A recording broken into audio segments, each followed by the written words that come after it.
Pamadihamu doho dame na siya debata ama, doho siya anak na Tuhan Yesus Kristus Tuhatai. Amin. Tapi parhorasan manugut madihita manginang, salam sehat. Saudara-saudara yang terkasih dan yang diberkati Tuhan kita Yesus Kristus, firman Tuhan di pagi hari yang indah ini dalam persekutuan kita tertulis di dalam Matius 5 ayatnya yang keempat, demikian kebenaran firman. Berbahagialah orang yang berduka cita, karena mereka akan dihibur. Martuama namar sakroha aisyapulod do nasida. Di sido ang gosahatna. Saudara-saudara yang diberkati oleh Tuhan kita Yesus Kristus, apa yang dikatakan Tuhan Yesus ini tidak lazim. Biasanya yang dikatakan berbahagia adalah orang-orang yang sedang mengalami hal-hal yang menyenangkan.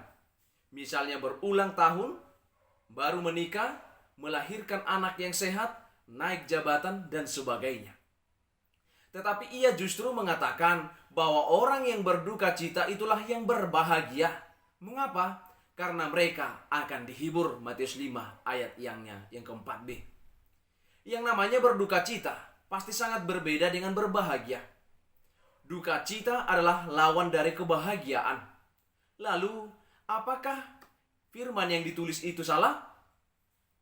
Duka cita atau kesedihan menyelimuti hati seseorang ketika ia ditinggalkan orang-orang yang dikasihi. Entah itu orang tua, sahabat, maupun pacar, suami atau istri, dan yang lainnya.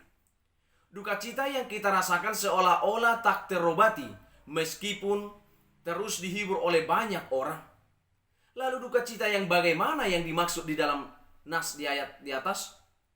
Ada duka cita yang merupakan dosa dan ada duka cita yang justru mendatangkan pengampunan. Duka cita yang merupakan dosa adalah kemurungan yang berlarut-larut karena putus asa, kecewa, atau kesedihan yang mendalam terhadap perkara yang sia-sia. Duka cita dari dunia ini menghasilkan kematian. 2 Korintus 7 ayat 10. Tentu amanginang, Allah tidak mengabaikan setiap orang percaya yang berduka cita karena ditinggalkan orang-orang yang dicintai atau kehilangan sesuatu yang berharga dari hidupnya, atau mengalami penganiayaan, melainkan Yesus senantiasa memperhatikan dengan kasih dan memberikan pertolongan pada waktunya. Tetapi di dalam ayat ini, di dalam Matius 5 ayat 4, bukan ditujukan pada duka cita dari dunia atau duka cita atas hal-hal yang fana, melainkan lebih ditujukan pada duka cita menurut kehendak Allah. Amanginang, duka cita menurut kehendak Allah terjadi pada saat seseorang melihat diri sendiri di dalam terang firman Tuhan, serta menyadari bahwa dirinya telah jatuh di dalam dosa dan jauh dari hubungan dengan Tuhan. Sehingga dengan cucuran air mata, dia mengaku dosanya dan memohon belas kasihan dari Tuhan. Duka cita itu membuat hatinya hancur karena dosa-dosa yang telah diperbuatnya, sehingga dengan sungguh-sungguh bertobat. Orang yang dengan hancur hati bertobat akan bersungguh-sungguh mengakui dosa dan dengan rendah hati menerima kasih karunia dari Yesus Kristus. Selanjutnya ia bersedia terus-menerus dipimpin oleh Roh Kudus untuk menanggalkan dosa dan diperbaharui untuk melakukan kehendaknya. Saudara-saudara yang kekasih dan yang diberkati Tuhan kita Yesus Kristus, Tuhan Yesus mengatakan, berbahagialah orang yang berduka cita karena mereka akan dihibur. Orang yang berduka cita menurut kehendaknya akan mendapatkan penghiburan dari Allah sendiri, karena ia berkenan kepadanya, mengampuninya, membenarkannya. Ini merupakan penghiburan yang sejati. Perumpamaan tentang orang Farisi dan pemungut cukai di dalam Lukas 18 ayat yang ke-9 dan yang ke-14 memaparkan tentang hal ini. Pemungut cukai menyadari bahwa dirinya adalah orang yang berdosa, dan dengan hancur hati dia mengakuinya di hadapan Allah serta memohon belas kasihannya.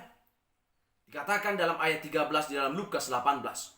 Tetapi pemungut cukai itu berdiri jauh-jauh, bahkan ia tidak berani menengadah ke langit, melainkan ia memukuli dirinya sendiri dan berkata, "Ya Allah, kasihanlah aku orang yang berdosa ini." Amanginang, Tuhan Yesus berkata, orang ini pulang ke rumahnya sebagai orang yang dibenarkan oleh Allah, dan orang lain itu tidak. Lukas 18 ayat 14b. Pemungut cukai itu mendapatkan penghiburan sejati dari Allah. Sebab ia yang sebenarnya tidak layak di hadapannya justru mendapatkan belas kasihannya dan dibenarkannya. Saudara-saudara yang kekasih, adapun duka cita yang mendatangkan pengampunan Allah, duka cita karena dosa, baik itu yang dilakukan oleh diri sendiri ataupun perbuatan orang lain. Inilah duka cita yang Tuhan Yesus maksudkan. Menyadari ketidaklayakan di hadapan Tuhan akibat dosa-dosa yang ia perbuat akan menimbulkan rasa duka cita yang mendalam dalam diri seseorang. Orang berdosa yang telah dijamah oleh kuasa Roh Kudus tidak akan bersuka cita lagi karena dosa-dosanya. Sebaliknya, ia akan meratap dan berduka karena sadar bahwa jalan-jalannya sudah jauh dari kebenaran dan telah melukai hati Tuhan. Karena hidupnya sudah tidak kudus lagi. Duka cita semacam ini akan beroleh penghiburan dari Tuhan, yaitu berupa pengampunan dan kehidupan yang kekal. Tuhan akan mengubah ratapan itu menjadi tari-tarian karena Tuhan Yesus sudah menanggung segala dosa-dosa kita di atas kayu salib Kalvari. Rasa duka cita itu seharusnya ada di dalam hati setiap kali kita berbuat dosa. Dan menyadari atas setiap dosa-dosa kita, itulah yang dikatakan duka cita. Duka cita ini timbul bukan karena kekuatan diri sendiri, melainkan karena pekerjaan Roh Kudus di dalam diri kita. Bila masih ada orang Kristen yang masih bersuka cita dan kelihatan santai-santai saja ketika melakukan dosa, berarti masih perlu dipertanyakan kelayakan sebagai orang percaya. Sekali lagi, bila ada orang Kristen yang telah bersuka cita dan kelihatan santai-santai saja melakukan dosa, berarti masih perlu dipertanyakan kelayakannya sebagai orang percaya. Berarti ia belum hidup di dalam pertobatan. Di dalam Ibrani 12 ayat 15 dikatakan, ingat, tanpa pertobatan kita tidak beroleh bagian di dalam kerajaan Allah. Alkitab mencatat hal ini. Tanpa kekudusan, tak seorang pun akan melihat Tuhan. Saudara-saudara yang diberkati oleh Tuhan kita Yesus Kristus, duka cita karena dosa menunjukkan seseorang peka dan benci terhadap dosa.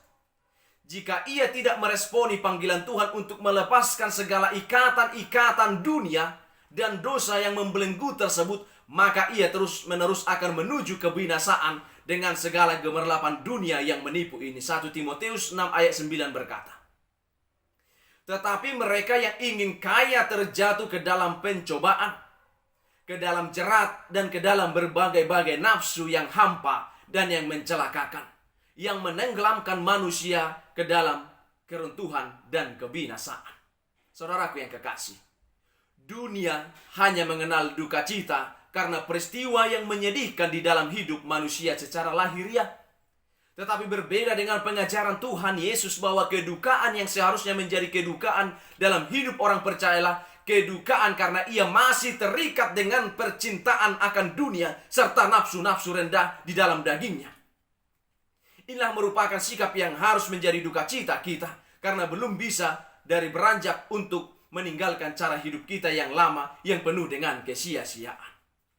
Olehnya, orang yang terus berjuang untuk lepas dari keterikatan ini kemudian mencari kehendak Tuhan untuk dilakukan sebagai keseriusan.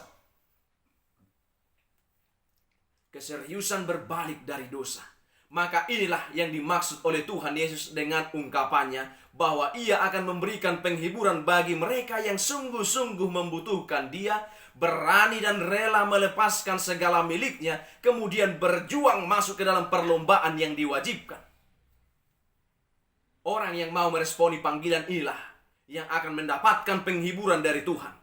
Sebab Tuhan akan mengajarkan bagaimana menjadikan Tuhan sebagai harta abadi dan sukacita hidup satu-satunya. Saudaraku yang kekasih, Duka cita karena dosa inilah yang mendatangkan pemulihan dan kebahagiaan sejati karena dosa-dosanya telah diampuni oleh Tuhan. Syukur bagi Tuhan.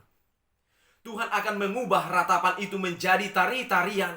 Dia sudah menanggung segala dosa-dosa kita di atas kayu salib.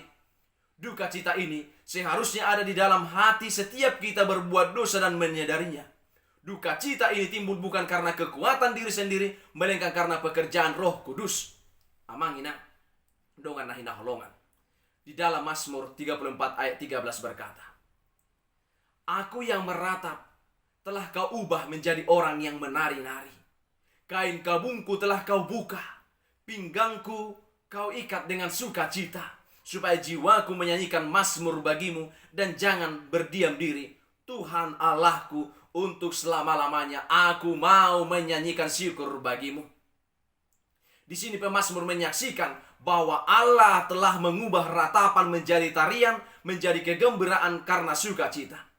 Bila kita memperhatikan semua ini, maka kita dapat melihat bahwa penghiburan ini berhubungan dengan keselamatan.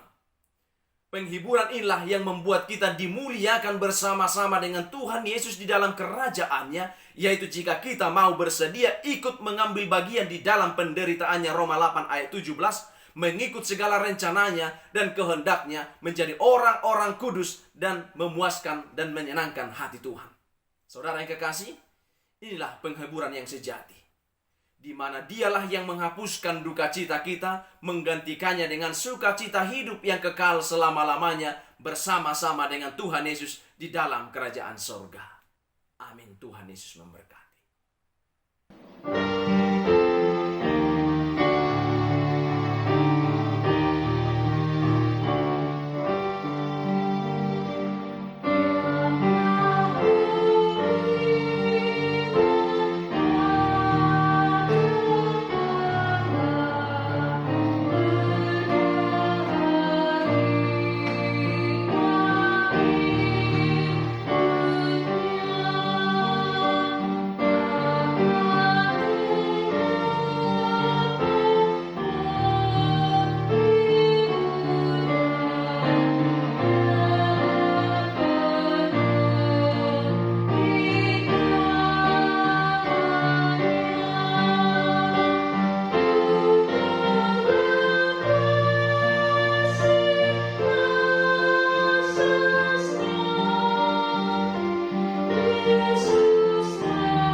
Bapa kami yang di surga, dikuduskanlah namamu, datanglah kerajaanmu, jadilah kehendak-Mu di bumi seperti di surga.